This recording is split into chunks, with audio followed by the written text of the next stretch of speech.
I am James Bradley, and this is Untold Pacific, a podcast series which mines 40 years of my life in Asia and my 4 best-selling books to create historical travelogues about the American experience on the other side of the Pacific.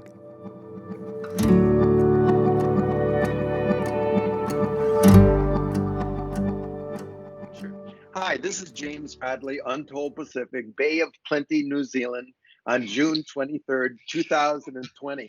And I'm very happy to welcome Rob Kirby to Untold Pacific. How you doing, Rob? I'm going to wave right back. And from Toronto, Canada, I'm doing just fine. And how are things in beautiful New Zealand? New Zealand's beautiful, but the key to it is that it has a lot of Kiwis here. That's what New Zealanders call themselves. And they're people of the earth. There's not many of them, and they are all positive as far as I can find. It's an amazing place to be right now. I can attest to that, James. I'm living with a Kiwi right now. My brother-in-law is a Kiwi. Oh, wonderful, wonderful. Well, enjoy. So you're in Toronto, and to introduce Rob, somebody could go look on the internet and search his name and maybe listen to 50 hours of YouTube videos. They could search him on the internet and see a lot of writings, not only of Rob's, but people writing about Rob, beginning their education regarding markets and how the world works because of a guy named Rob Kirby. So I don't want to do a long introduction. Can I just try a couple sentences here, Mr. Kirby, and see if you'd agree? Yeah. Okay. He's a guy who saw the financial plumbing over decades and has an attitude that you won't hear on CNBC. How's that? That's accurate. Okay. So if I could give the listeners, watchers, an example. In 2016, when I first woke up about the worldwide financial markets, I listened to Rob Kirby tell me about the fact that the markets were skewed because they were controlled by these various silos of huge money and secret money and dark money. And one of the silos was ESF, the Exchange Stabilization Fund, founded in the 1930s. There's a long history. And Mr. Kirby presented evidence. He presented intellectual knowledge how to research this. So I researched it. Then I told some close friends, a lawyer in California and an economics professor, that there was an ESF, Exchange Stabilization Fund. And they said, no way. They would not even listen to one of your videos. They couldn't get in 5 minutes. How can you listen to this guy? This is ridiculous. The wizards of Wall Street know where every dollar is. And you've got Rob Kirby saying there's secret money in the market. This is ridiculous. The ESF. These guys read the New York Times, Washington Post. The ESF was never mentioned in either of those newspapers in their lifetime. And then just about 3 weeks ago, Larry Kudlow let slip, a economics advisor to President Trump, that one of the reasons we need a lot of money right now is to refill the Exchange Stabilization Fund. And then he said, not many people realize that. Well, that's because it's been a state secret, and you had to know who Rob Kirby was to know what Larry Kudlow was talking about. So that's one example. Another example is Mr. Kirby told me in an email exchange to buy some gold at 1,100, and now it's about 1,750. So welcome to Untold Pacific, Mr. Kirby. I'm a historian, as you know. I like a lot of facts. And I wanted to ask your help to put a stake down in the ground, reality right now today, about where are we, what is happening. We have listeners in 65 different countries. So to get specific in terms of Toronto or New Zealand or the East or the West, you have listeners right now in Beijing as we're talking, in Saigon and New Zealand, 65 different countries. So today, what can we put down? How can you describe what is happening right now in an ordinary way? We're not a financial channel.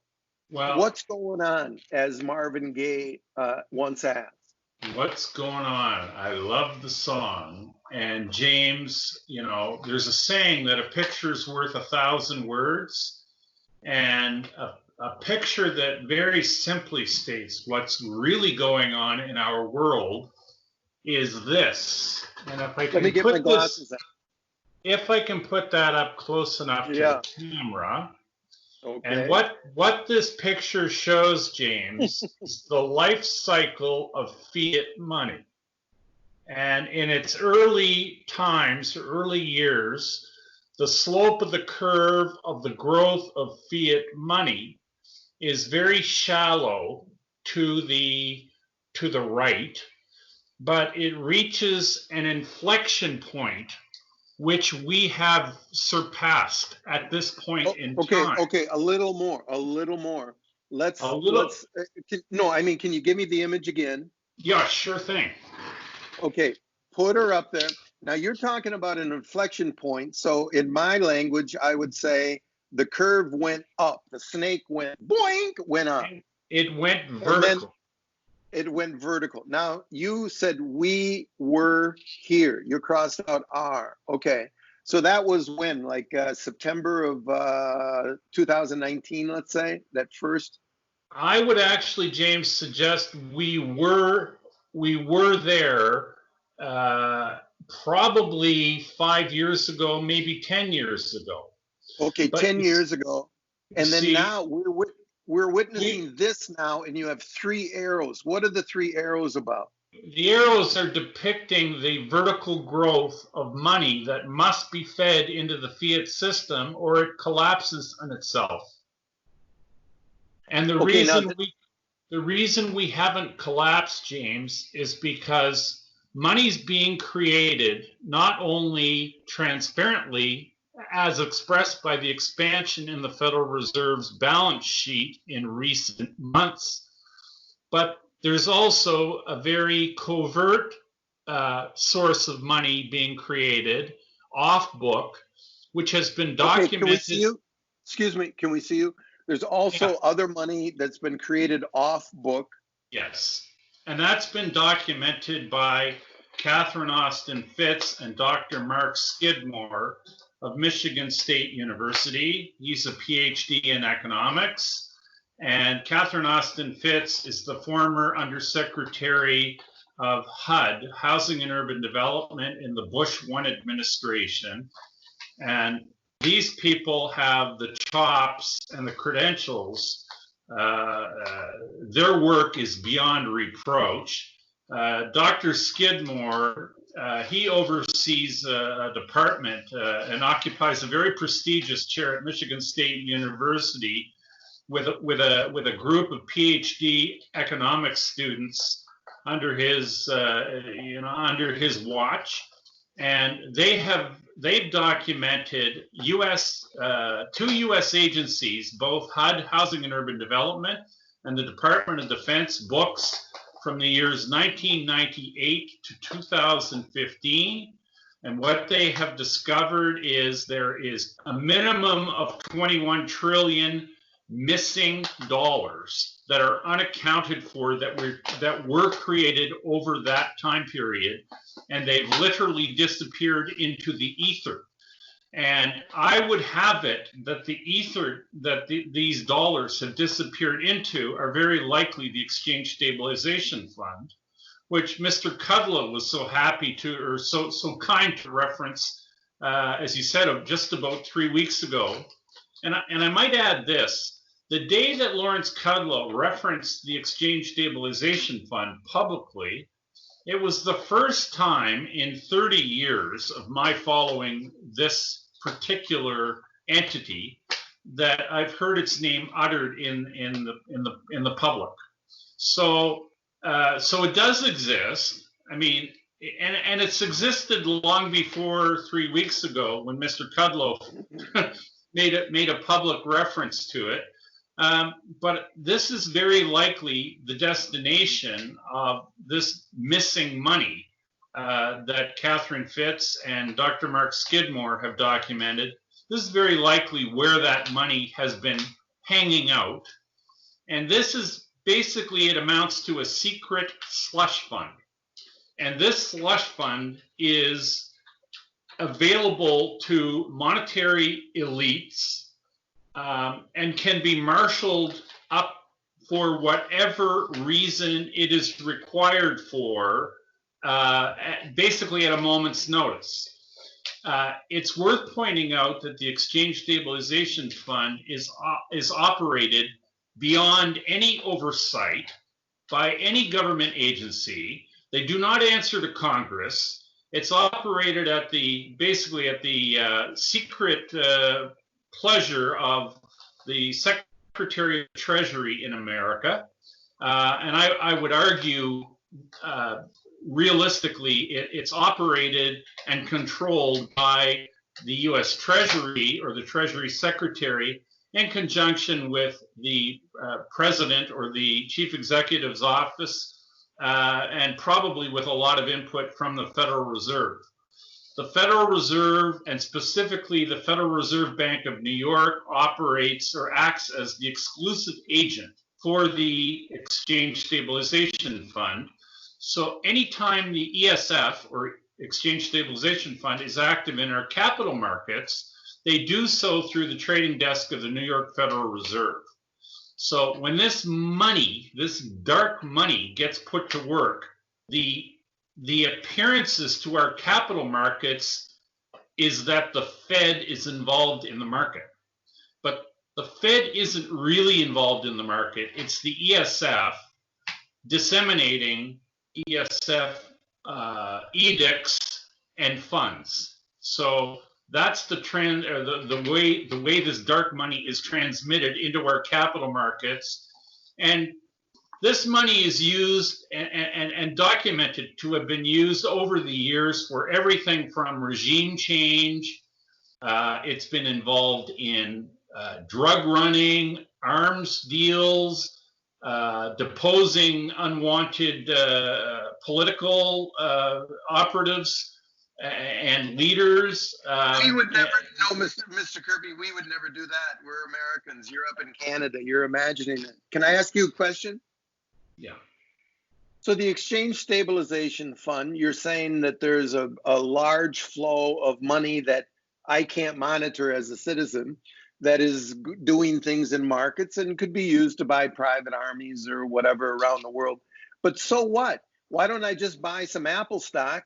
Because it sounds like the ESF is buying Amazon and Apple.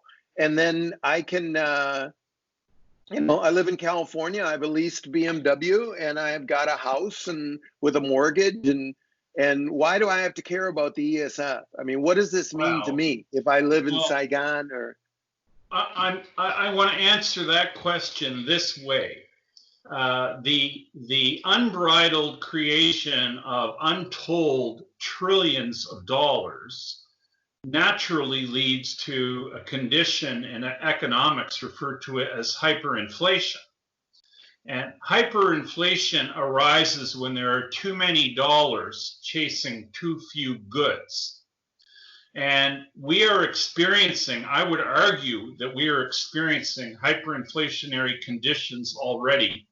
But the dramatic price rises have been limited to things like Apple stock and Tesla stock and financial instruments that are of the choosing of our monetary elites, because the last thing monetary elites want to admit to is that they have mismanaged the financial affairs of a country and printed too much money, leading to hyperinflation.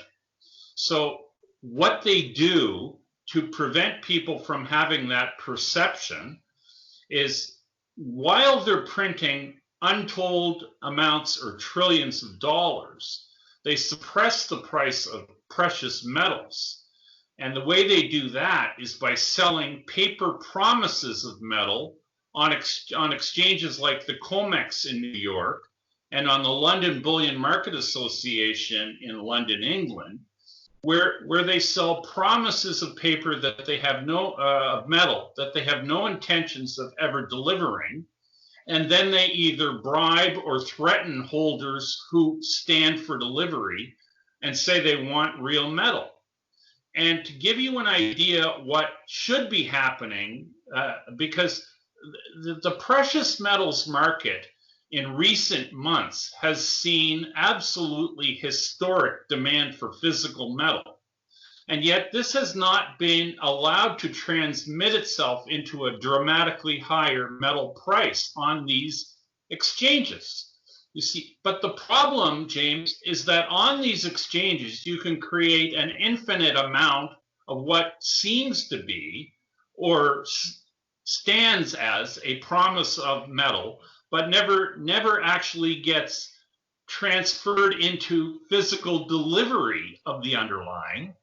And to give you an idea of what happens or what should happen in a free market where there is a real transmission of scarcity into price, I want to cite this little example for you.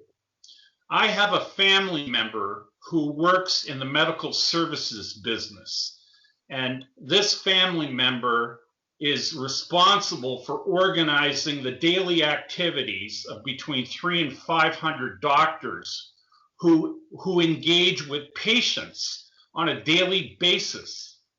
And as being part of that job, this individual is directly involved in the procurement of what's called PPE, personal protective equipment that doctors wear when they see patients.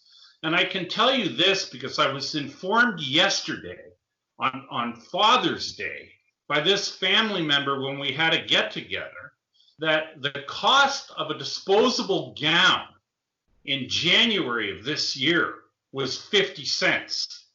Right now, it's $50. The cost of a disposable pair of goggles that in January cost $1 are now $30. So this has wreaked havoc on the medical industry like you can't believe. And this is what should be happening, or something much like this should be happening to the price of precious metal. But it's not allowed to happen because we have these fraudulent exchanges that are able to sell paper promises of metal that they'll never ever deliver on, when we can see by examples of things in the real world, when they face dramatic bouts of scarcity, the prices go bananas. But you see, okay, can I stop you for a second? Sure thing. Let me just try to summarize. You probably don't know, it took me 3 universities to get a degree, so I'm a little slow. But what so we started saying, you know, what's going on? And Rob Kirby says that many more of these dollars have been created than most people realize. And inflation is there, but it's been directed in ways that are advantageous to people who might be screwing around with the plumbing, let's say. And okay, so and then we're moving potentially to hyperinflation, and gold and silver should be going up, but they're manipulating it with paper knockdowns or whatever. But futures. I want to go back. Okay, but I want to go back and say, so what? I don't care. I got a BMW. I've got a house. I've got some money in the bank, and I'm going to buy more Apple stock because of what you're saying. I mean, it's going up, and I mean, why is this of concern to me? Well, why is this of concern? Because the reaction to a hyperinflation typically is a loss of confidence in the issuing authority. And when we're talking about a loss of confidence in the people that issue dollars, we're talking about the central bank, which is the Federal Reserve. And if we have a loss of confidence in the Federal Reserve and their ability to manage the currency, we could see, and very likely will or would, or in my view, it's guaranteed that this will occur. You see a loss of confidence in the currency. And if there's a complete loss of confidence in the US dollar, because the people managing it have, let's just say, run the Titanic up onto the rocks, or into an iceberg. If the world loses confidence in dollars, the world will stop taking dollars in international trade, and you can kiss your new BMW goodbye and parts for Why? the existing Why? BMW. No, Because BMWs come from Germany, and Germans, you get your supply of BMWs in America so long as Germans are willing to take US dollars for BMWs. And the day that the Germans don't want any more American dollars, your supply of BMW dries up and you don't have any more BMWs. Well, my friends who didn't believe that there was an ESF might say, come on, we're the world's largest economy. Everyone's going to trade with us. The dollar, I mean, this has been going on for decades, people talking about the dollar falling. I mean, what do it doesn't sound realistic. Right.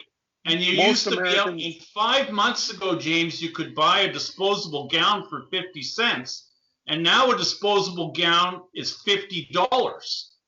So this can happen and does happen when people lose confidence in the currency that these things are denominated in. So I don't know what the percentage, I haven't worked it out, but let's just say it's gone, I don't know how many hundreds of thousands of times. If the price of a BMW in 5 months goes from being $50,000 to being $3 billion, are there going to be a lot of takers of BMWs? I don't think so. So you in another interview said you think it's baked in the cake mathematically. It is. That because of the amount that we've printed on the surface and the suspected amount, the iceberg under the surface, that hyperinflation in terms of US dollars is inevitable. Exactly. And that problem arises, James, from the very fact that fiat money with compound interest has a built-in structural problem which guarantees that the currency will fail. And in a fiat money regime, a debt-based fiat money regime like we have, new money is created by loans. And the problem with having loans to create new money is that when new money's created, so if you borrow $100,000 to buy your BMW, you borrow the money. But when the loan's created, the interest due on the loan is not created. And that means to service that loan, you must create more money somewhere, or there isn't enough money to service the debt. Well, that becomes like a gerbil in a cage on a wheel. And the wheel has to go faster as new money is created and new debt. When I say new money, it's new debt. As the new debt is created, the gerbil has to run faster and faster and faster, and the wheel has to spin faster and faster, or the wheel burns up. So we've been doing this gig now since 1971, when debt was, or money could be retired in exchange for specie, which is gold. And since the gold window was closed by President Nixon in August of 1971, that's when we jumped onto this wheel. And the wheel has been a spinning for a lot of years now. And you see, the problem is the amount of interest on all this cumulative money that's been created over the years has become so large and is growing at such a ridiculous pace now with each passing unit of time. The problem has really become, where do you put the new money? For a lot of years, America exported their dollars because a lot of countries in other parts of the world where their money regimes had already failed adopted the dollar. And America was very happy to see this occur because it solved their problem of what they're going to do with the additional new dollars they had to create. But you see, now we've hit a wall, or let's just say America's hit a wall, or really the world has hit a wall, because dollars are being created necessarily at a rate where American authorities don't know where to put the next crop of dollars. This is why America speaks so freely and openly and aggressively and militarily adventurously in terms of who they might invade or take over next, because wars have a way of making a lot of dollars disappear. And to cite a perfect example, the amount of money that America has spent in the Middle East, whether it's Iraq or Afghanistan over the last 15 years, amounts to about at least $7 trillion. So $7 trillion was created. If the $7 trillion that was created had to be created whether it was used towards military endeavors or not, I would argue. So if the money was spent in the domestic economy of America, America would right now be experiencing dramatic, visible inflation. And it would be too hard or too blatant to hide or explain away. But instead, if you put $7 trillion into effectively making pockmarks in the sand in the Middle East, the money seemingly disappears. But it doesn't really disappear, because that money was only created by issuing more debt, which means that the problem in further years becomes even bigger. So it's amazing that since the outbreak of COVID, this virus, we've seen the Federal Reserve expand its balance sheet by something in the magnitude of $3 trillion to date, and it's expected or anticipated that they're going to expand their balance sheet another $4 or $5 trillion, possibly by the end of the year. Now the dollars being created, the amount that needs to be created is too big to keep it all black or all dark. And they have to be visibly seen to be creating money, because they're creating so much of it. And I would argue that the dollars that have been created in response to this disease would have been created whether we had a disease or not. I was writing last year at this time stating very clearly, we need trillions of new money creation going forward. I didn't know there was going to be a virus. I just knew we needed the money.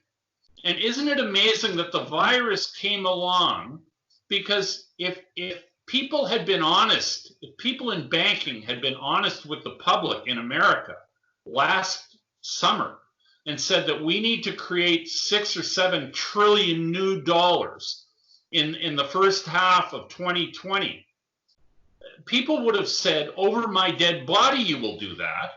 Well, now as it turns out, that's actually partially true. It is over some dead bodies, but I mean, it's the money's being created, but it's okay. Nobody's complaining about the money being created, because we have to fight the disease. Can I interrupt for a second? Sure thing. I still don't get why my listeners should be worried about this, because Davos, the World Economic Forum, if you go on their website of the World Economic Forum, I think all my listeners know the Davos crowd gets together a couple times a year or whatever, and they're geniuses and they're a lot smarter than any of the rest of us, and they run the world. And they have something called the Great Reset, Mr. Kirby. And Prince Charles and Klaus Fuchs and the head of the IMF and all these people who really care about me personally, and said that there's going to be this Great Reset meeting in January of 2021. And they all said that this Great Reset, they didn't define it, but they said it's really going to help me. So you say there's a big problem in the world, but I'm listening to the World Economic Forum, and they're going to reset everything in a way that's going to help me a lot. He didn't say it specifically. I think Prince Charles cares enough about me. He might sell all his holdings and give me some of the money. It really sounds like the Davos people want to help us out of this, Mr. Kirby. So can you tell us about that? Well, to begin with, when you say there's no worries, you as a man are talking as a person who just lost your BMW, and the reason you've lost your BMW is because the Davos people have helped you out so much, and now after losing your BMW, you really believe that these people who created the conditions where you lost your BMW are now going to help you. These people haven't helped you. These people have created an environment and have created a fertile geopolitical battlefield where war starts to look inevitable, because they've created so many dollars, they've created so much money that planners can't figure out where they're going to hide the dollars.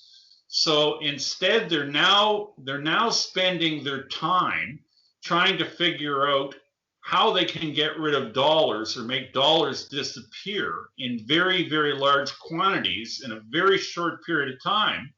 And you see, the problem is this is a recipe for conflict, and this is a recipe for war.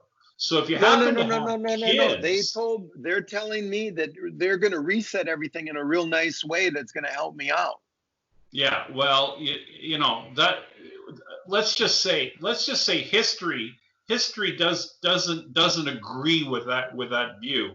When countries have an unlimited treasury, you see, wars are always fought with borrowed money, or with let's just say, if countries have to fund wars out of tangible worth, we wouldn't have a lot of wars. But the reality is, wars are fought with what's viewed to be excess money, or when people can create money out of thin air. That's a recipe for war. And the world is on a war footing. Haven't you noticed, or hasn't everybody listening noticed how unsettled the geopolitical climate is globally? And why is it that way? Because the war machines in every country are so flush with cash, and getting more flush with cash, and having their budgets expanded so dramatically, because they're all facing the same problem. Where are they going to put the new money that's being created and must be created going forward? This is a recipe for disaster for humanity. This is a recipe for cutting the global population through conflict, which, by the way, happens to be one of the chief goals of your friends at Davos, being the globalists. In their white papers that they've been writing for the last 50 to 60 years, they talk about a one world government, they talk about a one world currency, and they talk about a one world religion, which happens to be the worship of state itself. And in their white papers, the likes of Kissinger, the likes of Bill Gates, they talk about the appropriate number of human beings on our planet being something around 500 million. Well, we have a population currently on the planet, if everybody's telling the truth, of something in the neighborhood of 7 billion individuals. And, a global conflict would go a long way to these friends of ours in Davos achieving their ultimate goal, which is to reduce global population to something in the magnitude of 500 million. So where would you see this global conflict? Where would you see this global conflict breaking out? What are you hearing? I'm not on the North American landmass. New Zealand doesn't deal with anybody like that. They don't have any Well, nuclear or much of a military. okay, What's your feeling about possible conflict? possible conflicts. I mean, let's just say areas where there is current great tension. North Korea, South Korea. There is currently a lot of tension between India, Pakistan, and China, sort of as a triumvirate on that front. There is absolutely tension between the state of Israel and other parties in the Middle East, whether it's Iran or whether in the most recent times it's been Turkey, basically arguing about, I think, dividing the spoils of Iraq, which has been basically a country that's been dismembered. We're seeing, where else is it? I mean, there's South China Sea, South China Sea, America, Taiwan. Taiwan, Hong Kong. Geopolitical tension is present. Venezuela is another one. Cuba is another one that never seems to go away. It gets to the back of the back burner on the stove every now and then. But these are constant and persistent, geopolitical threats. There's the southern border of America, which seems to be at times all but non-existent.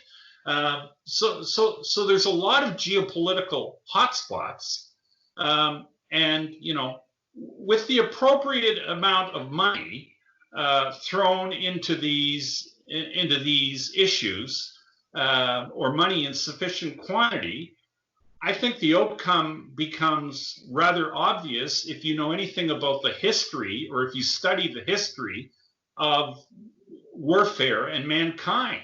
I mean, this is a constant that occurs over time when countries don't have limitations on the amount they spend. And, that's something, the discipline that a gold standard brought to the world years and years ago limited countries' military adventurism to an extent, because countries back hundreds and hundreds of years ago had to think twice before they invaded another country, because they had to check and see if they had enough gold in their treasury to finance the operation. Well, there's no regard to whether they can afford a war. There's no consideration as to whether they have enough money to build another aircraft carrier battle group. I mean, the Americans operate 11 nuclear aircraft carriers. I mean, no other country in the world has more than 2. And there's only one country that has 2, and that's China. But I mean, there's a few countries that have 1. But I mean, but America has 11. I mean, it's obscene. It's beyond obscene, but the American military budget is greater than every other country in the world added together. And then that's all true, but I'm an individual. I live in, in one of 65 countries. What does this have to do with me? You're talking about the Federal Reserve. You're talking about hyperinflation. You're talking about historically, when the world gets into a hyperinflated situation, there's often conflict. But bring it down to me. I mean, what should I do? Well, not me, but the listener. Sure. What can somebody do? Well, in the industrialized world, if we have a nuclear conflict, you're looking at the elimination of world trade. World trade has pretty much gone on the rocks anyway, with the spreading of this COVID virus around the globe. Supply chains have been interrupted globally. There's shortages of essential products. So what does it mean to you? Well, what if the people in your hospital can't have gowns and can't have masks and you happen to break your leg and you need an operation, but they say we're not doing operations because we can't protect ourselves properly, and now medical care is curtailed or eliminated because we don't have the equipment to do it, because it's unavailable, because we can't afford to pay $50 for a disposable gown that used to cost 50 cents 5 months ago. This is problematic for every person on the planet. Okay, this and it extends to other things, or will extend to other things like food, like staples in our diets that are obtained through trade. And when trade shuts down, humanity suffers. These things are all impediments to trade. If you have a loss of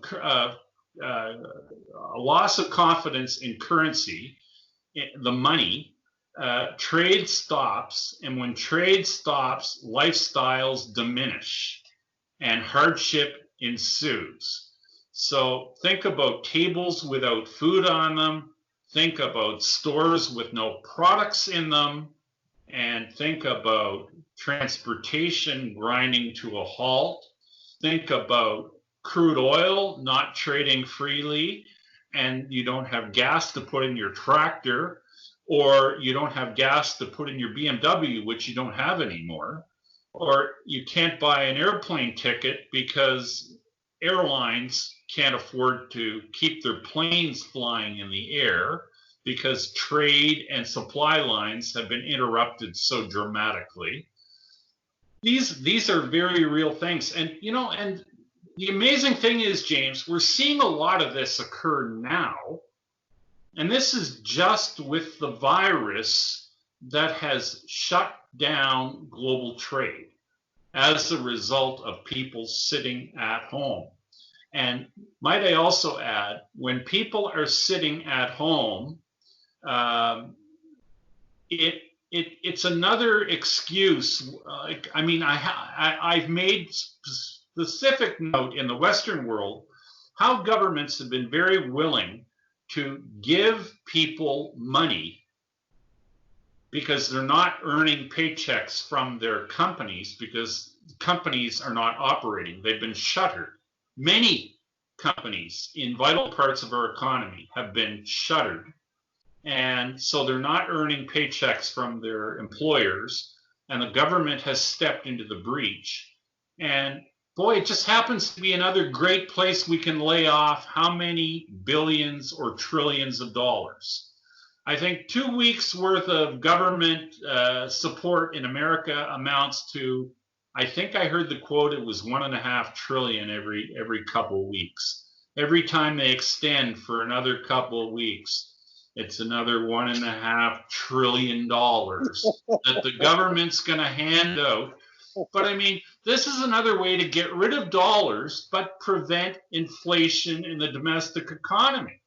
Because it's not like people have a windfall when they don't get a paycheck from their company and they get it from the government instead, but it allows the government to lay off money they had to create anyway. You see, this is the whole thing.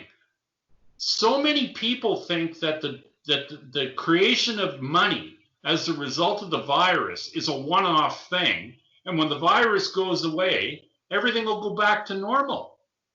I'm saying, James, no. Next year, we have to create more money than we created this year, and the problem of where to put the money they have to create next year will be a bigger problem than this year, and they might not have a virus. So where are they going to put that money? I think war sounds like a pretty good destination for an awful lot of those dollars. And that scares me. What can an individual do? Well, what can an individual do? I think individuals can acknowledge the position we're in, which isn't good. And I think what the world needs is a return to sound money. I mean, if we don't get a grip on this, James, we are going to end up, I believe, in global conflict. I don't want my kids or my grandkids dying in a war. Okay, excuse me. If we don't get a grip on this, what is this? And how do you get a grip on this? We need to confront the monetary officials, the monetary elites. We need to acknowledge they need to acknowledge what they've done, and that our current money regime, you see, our fiat money regime that we are currently living under was created by a man, a despicable human being, John Maynard Keynes.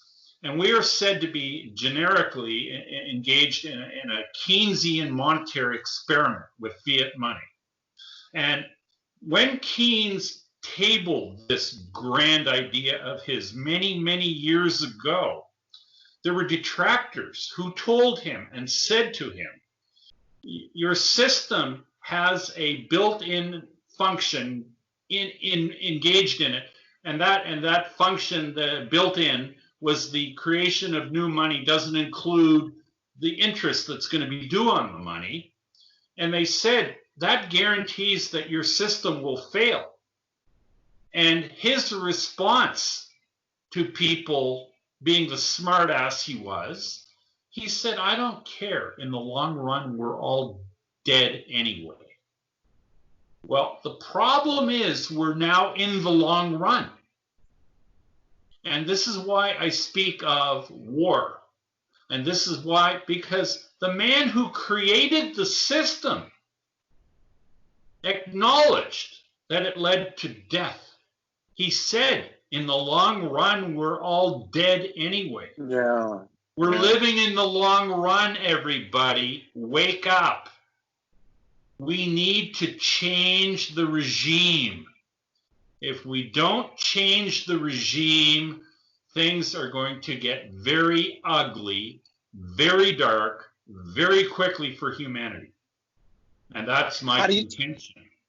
How do you change the regime? Americans are looking, to vote Democrat or Republican this year. I mean, what do you mean change the regime? What can an individual do? We need to return to sound money, James. What does sound money mean? Sound money is money that's backed by something tangible. And whether it's gold, whether it's silver, whether it's a mix of gold and silver, or whether it's a basket of tangible commodities, whether it's a mix of metals and maybe crude oil, or maybe with an agri component to it, but it's tangible, and that allows for the extinguishing of debt. When debt is convertible into specie or into something tangible, it allows for it to be retired. And so there's only two ways to get rid of debt. You either retire it, or you renege and default on it. And if you default on debt, that takes banks down, and that gets very ugly very quickly too. Can I just ask you a question for the listeners who, we're not a financial channel. What you're talking about, sound money having a basis of a commodity, and the commodity chosen most often is gold. Hasn't history shown that that's how humans do that for about the last thousands and thousands of years, right? This does have a history. This has happened before. Absolutely. Could you tell us that simply, that what you're talking about is not a crazy Rob Kirby idea? No, we do have thousands of years of history on this particular point. Yeah. Well, you see, James, what you're talking about is you're talking about the track record of fiat money.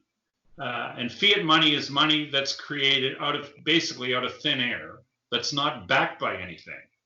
And we have had hundreds upon hundreds of fiat money regimes in the history of mankind.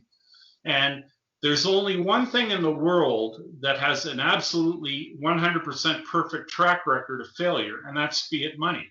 Every fiat money regime that's ever been invented by mankind has ended with failure, because what ends up happening is all fiat money regimes with interest, they encounter the same problem that I've tried to explain a little bit earlier. Their growth rates inflect, and growth goes vertical, and they have to create endless amounts more currency to continue servicing the existing currency or debt. And this leads to a complete and utter loss of faith in the currency.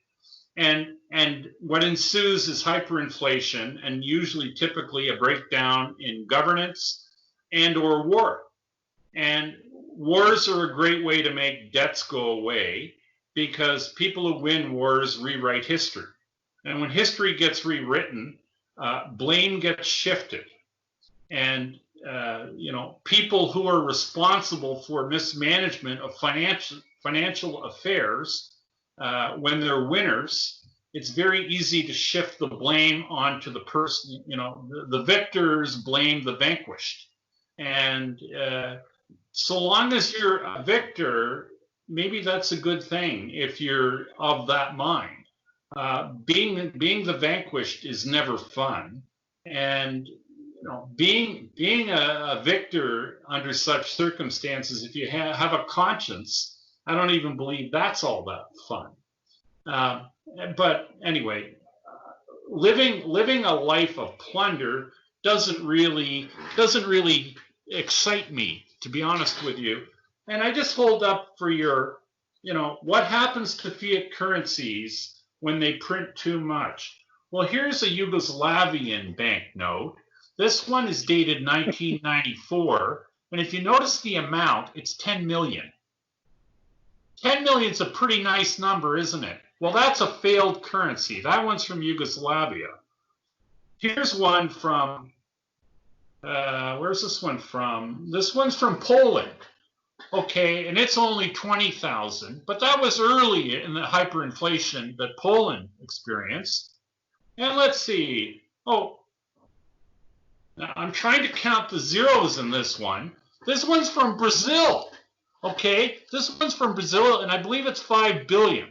Okay, and that failed. And Brazil's been around, hasn't been around for 500 years. I mean, it's been around for a couple hundred years. It's been around about as long as America.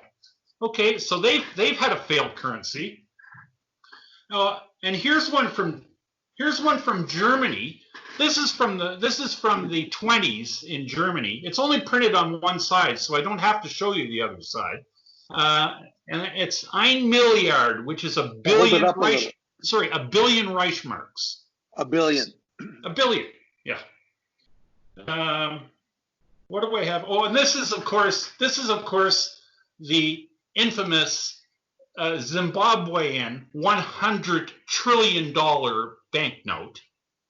And the Zimbabwean currency. Rich. Well, I am rich in Zimbabwean dollars, but the only problem is Zimbabwean dollars don't circulate anymore. And this banknote is from roughly 2008, and it was 100 trillion Zimbabwean dollars. And Zimbabwe was the after, it's what Rhodesia became. Before Zimbabwe, it was Rhodesia. And the Zimbabwean dollar, I believe, as recently as 1990, was worth around 90 cents American. And here it is, $100 trillion Zimbabwe banknote. And if you had 6 of these, you could buy 3 eggs in the day. So go ahead. This is why, James, loss of faith in a currency isn't good, because when it costs $600 trillion to buy 3 eggs, things aren't good. So, to bottom line it, could I suggest that maybe my listeners might want to do what central banks have been doing to prepare for this, and that is that they've been buying gold?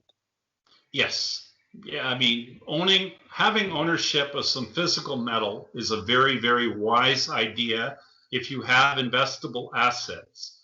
Owning some storable food today is probably a very good idea, because I've got a sneaking suspicion that storable food could go the way of the disposable gown in the very near future. I'm not saying it'll happen absolutely. I'm just saying if the cost of a disposable gown can go from 50 cents to $50 in 5 months, what could happen to the cost of a can of ready heat soup on your shelf in your supermarket go-to? I mean, I don't know, but I would say the odds of it being cheaper in 6 months with the amount of money being created, the odds of it being cheaper are not good. The odds of it costing more are quite good. And what does one earn on interest in a bank these days on their deposits? If you make anything, you're very lucky. And in a lot of jurisdictions, people actually lose money when they deposit it with an institution these days, because we have negative interest rates in many jurisdictions right now. So, best one think about where they put their money and what they're going to earn from it, and take into consideration that the amounts being produced are blinding, and the people that create the money are not being transparent with us about how much is really being created. And that should concern everybody. Let's leave it there, folks. Rob Kirby in Toronto has told us in this June 2020 what he thinks is going to happen. And why don't we check in next year and see if he's as right as he has been over the past 4 years that I've been following him. Thank you very much, Mr. Kirby, for James, your time. Maybe next year we'll see one of these for real. And that's $1 million US banknote. Okay? And that's a counterfeit. But isn't it funny? Aren't these counterfeits too? Pleasure meeting you. Good meeting you, Rob. Thank you. Be good.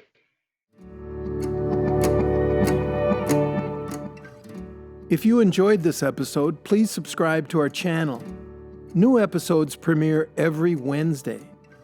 Be sure to follow me on Twitter at Untold Pacific. If you have any questions or comments, please email our producer, Jack at untoldpacific.com.